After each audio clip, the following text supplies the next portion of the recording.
Hey everybody, welcome back to my channel. I wanted to share with you guys, it's going to be a little bit more of a educational kind of bit, but just to bring attention to this.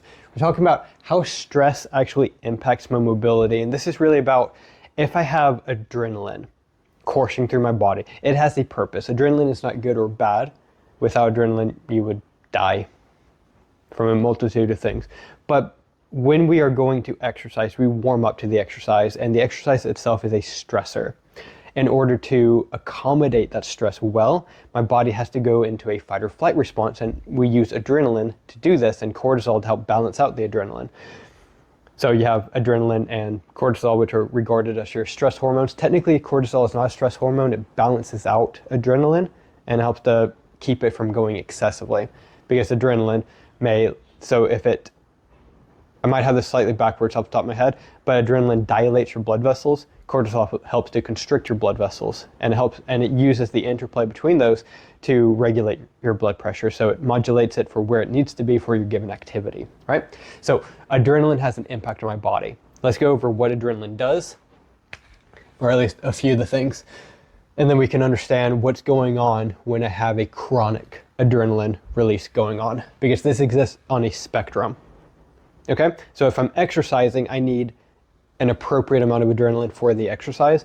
If I get into a fight for my life and to protect my young child and my wife, it's the exact same stress response, but a much higher magnitude. Does that make sense? It's still a fight or flight response.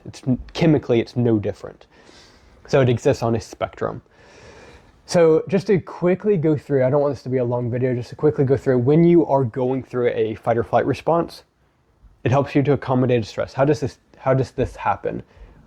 It gives you tunnel vision, so you can better hone in on the threat. And this could be like you're about to get into a fight with a tiger. Because why not a tiger? 2, you get tunnel hearing. So your periphery kind of shuts down and you're focused on what's right in front of you. You can't see outside. Like right now, I got a ski erg machine right here. That's what the Concept 2 thing here is. Right here, I'm looking at the camera. It's like 90 degrees there. I can still kind of see that there's at least something there. If I was really stressed out and I'm focused on the screen, I probably can't see anything much outside the screen. Like I'm stuck here, right? Tunnel hearing also happens. So the frequency of what you can hear actually changes a lot, and you tend to really only be able to hear things that are at a much lower frequency. So something more akin to angry shouting or angry talking or growling, things like that. Your throat becomes constricted. Throat constriction. There's a few different ideas about this. If it's excessive, this is miserable. But have you ever had this sensation like you have a frog in your throat? You know that old saying? Your voice will get deeper and lower. That's probably the reason why this happens. If it happens excessively, it becomes really hard to breathe, and it becomes extremely hard to talk. So if you're chronically stressed out, it can be very hard to actually talk appropriately. Or what happens when you have like anxiety in front of a crowd? And it's like you physically feel like you cannot speak in front of them. Salivation stops. Salivation, swallowing, stomach motility.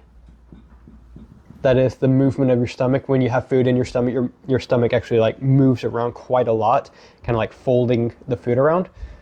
Stomach acid decreases, both in terms of amount and potency. Peristalsis, which is your stomach moves around when it's digesting, your intestines do as well. This is called peristalsis, which is like a wave-like contraction that your intestines use to move food through. Because hey, you don't actually need fiber. In fact, fiber is contraindicated for human beings. You should not consume it in any amount ever, but peristalsis should be your primary way of actually moving food through, and it actually uses fat to lube things up on the inside. Anyways, this all is your digestive system shuts down. Digestive system shuts down. Because when you are in a fight, your body really doesn't need to be focused on digesting that sandwich you just ate or that ribeye. It needs to be focused on fighting. So all this stuff kind of turns off. Your immune system as well, during the active stress response, your immune system also shuts down. Because you don't need to be worrying about fighting off that infection while you're in a fight for your life. Your body has priorities. That's pretty much all for that side of things. And then we also have blood pressure. What happens to that? That skyrockets.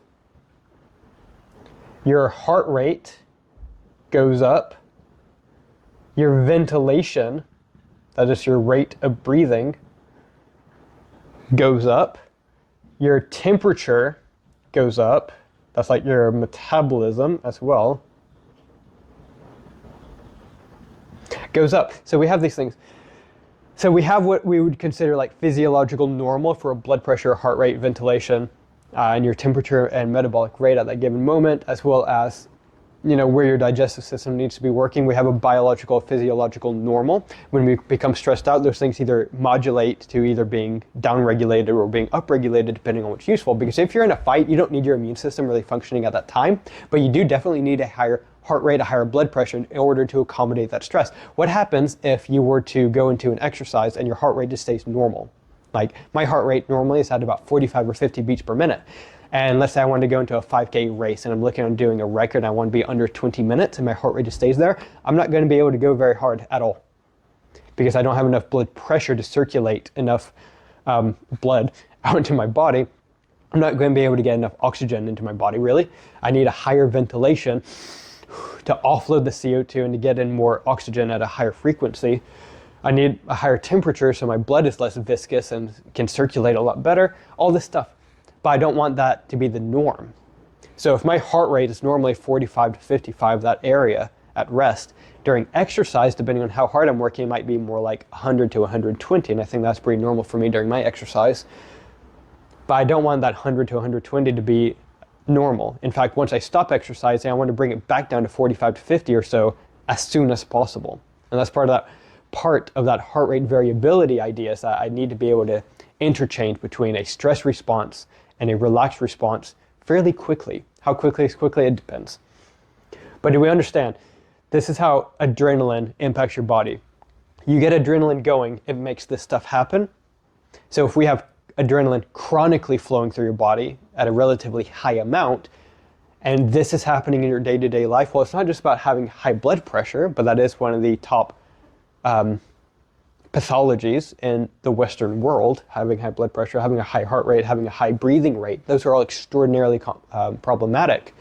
So I need to be able to bring this stuff down. But what happens if my digestive system is chronically not working? That's not a good thing. What happens if my throat is constantly constricted? I constantly have tunnel hearing. I can't hear, in a peripheral kind of way, and same thing for my hearing. So when we engage our parasympathetic nervous system, actually enhance all this stuff or bring all this stuff down. And I think that's pretty cool. So this gives you like a really reasonable, realistic, quite easy and simple way to modulate these things, to actually manipulate these things. So if you're chronically stressed out, you can use the mobility work we have, especially for the parasympathetic drills, for undoing that stress and help your body to feel a lot better.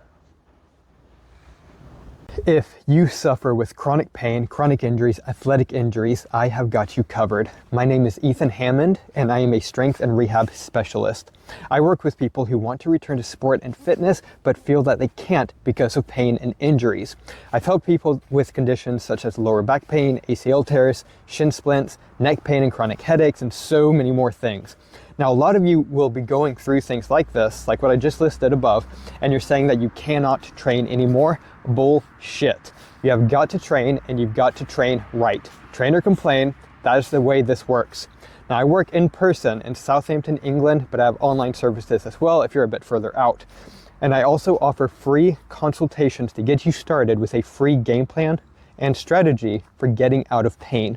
All you have to do is to send me a text or a WhatsApp message to 07 305 231 339, and I will personally get back to you in the next 24 hours to get you started on the road to proper recovery.